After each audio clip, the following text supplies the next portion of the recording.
Guys, this is my review for Ghostbusters Afterlife. Let's kick that intro and get right into this review.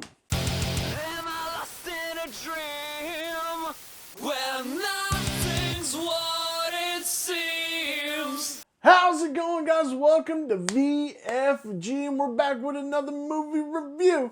I just got out of the theater, and yes, I normally would just be doing it vlog style, but I really needed to think about it and get to my thoughts on this movie. We are reviewing Ghostbusters Afterlife.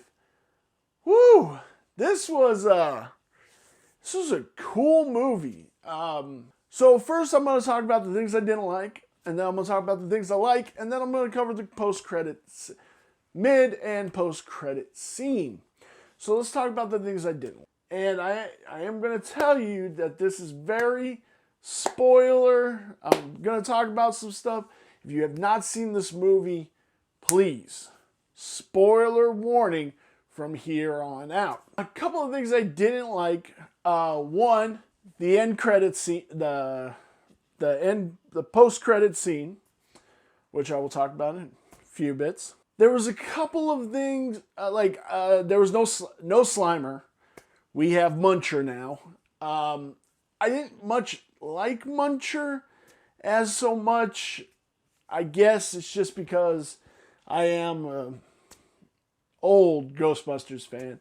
Slimer's my guy, and we really didn't get a nod to him. There was a couple other things, like towards the end of the movie, like the little mini puffs get in the car somehow and start fucking with shit. Like, how did they get in the car? Like, I don't know. It's there was a couple of things with the mini puffs that didn't make any sense, because then we see the first mini puff come out of the thing, and then they're just surrounding him. Where did they come from? You know. It's like, yeah, I didn't like that. I guess we'll just talk about the end credit scene now, because so the very end credit scene, they use a deleted scene to set up this post-credit scene, which it's Winston Zeddemore and Janine. They're talking about this coin.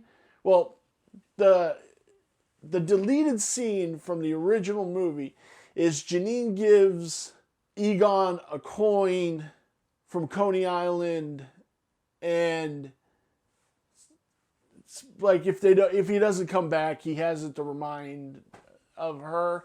Like, I don't know. It's kind of interesting to set up that.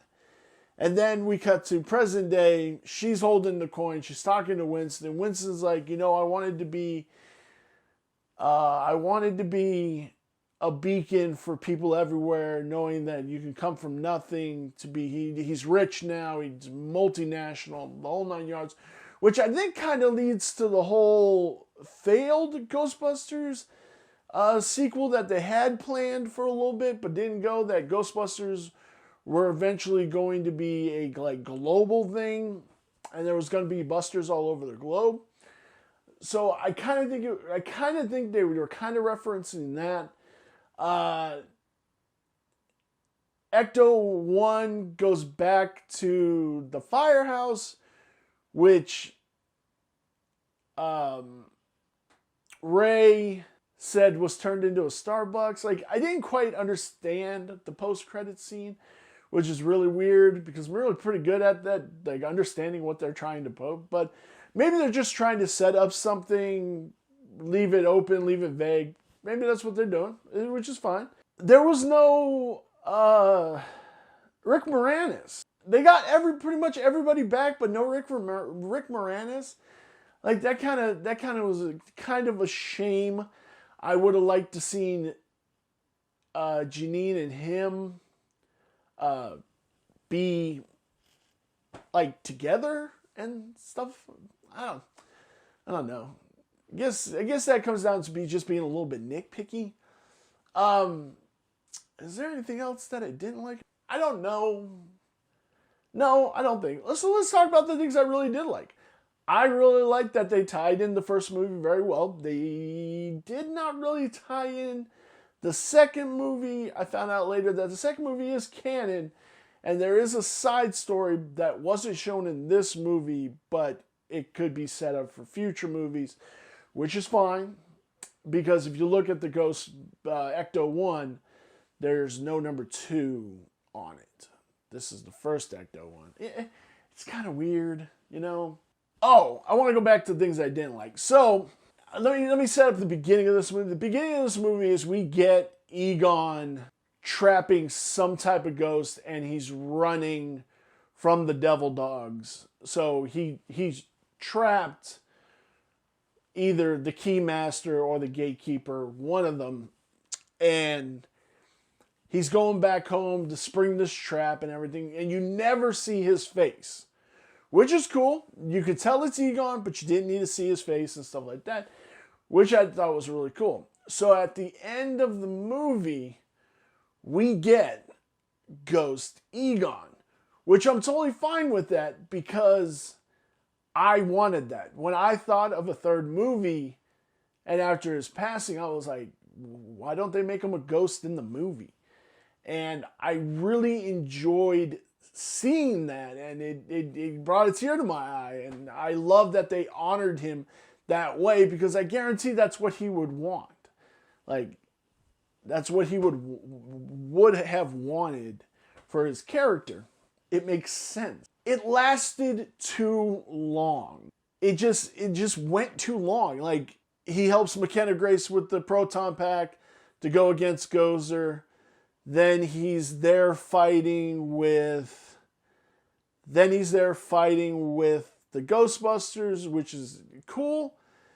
Then he has a moment with his grandson, and then has a moment with his daughter. Like, it was just too much. One good thing is, I would say, they didn't have him talk, which was perfect, because they didn't need to stitch together some dialogue from the movies to make it fit, which I loved. It was awesome.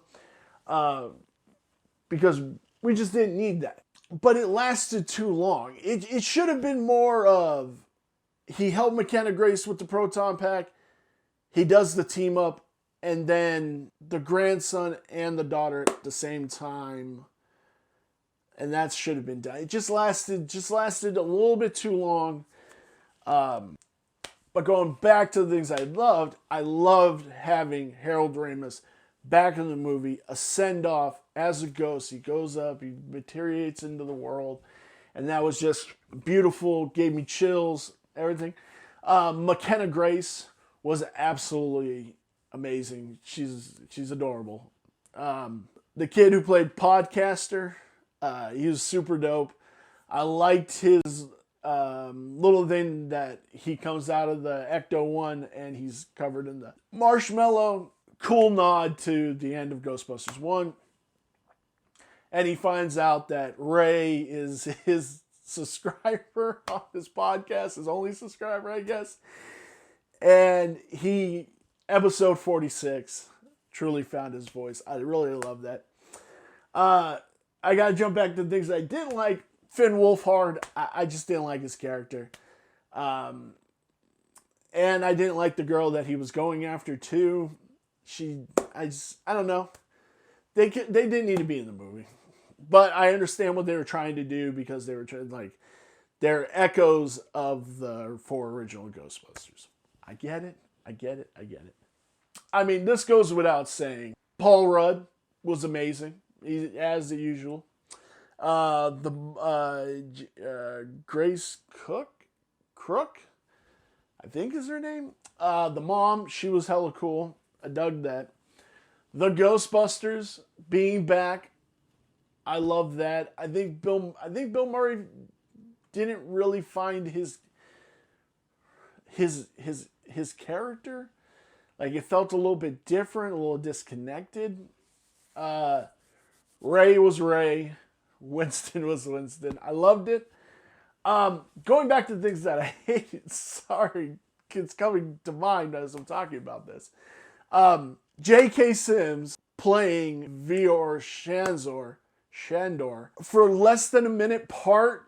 He just, like, oh, it was so, I was upset by that. I really was upset by that. But yeah, this movie was great, man. Like, it was really an outstanding. Nostalgia was perfect in the right moments, but we still got the kids to stand on their own and learn their own stuff. I really did love it. I love this movie. I really do. So we'll get to I told you about the one post-credit scene. The mid-credit scene is just a cute back and forth, which it implies that Ray and Dana are married. They are together. And she's zapping him and testing if he's psychic and stuff like that. It was just a cute moment. It was just a cute moment. That was all. It's just a cute moment. I loved it. Absolutely loved it. Go out and see this movie, man. Like, it was really a good, heartwarming story. It was definitely the sequel we needed, not the reboot that they were trying for. Paul Feig, you fucking weirdo. Whatever, bro. So where does this lie in our 5-star rating? I'm going to give 2 5-star ratings here, okay? One is the real star rating, and then the next one is going to be the nostalgia in me. And that one is not, like, the first one's the real rating. This was a 3.5-star movie. Brilliant. Just well done. Jason Reitman, you're brilliant. And now the nostalgia and being a Ghostbusters fan, this was a 4.5-star movie. Okay?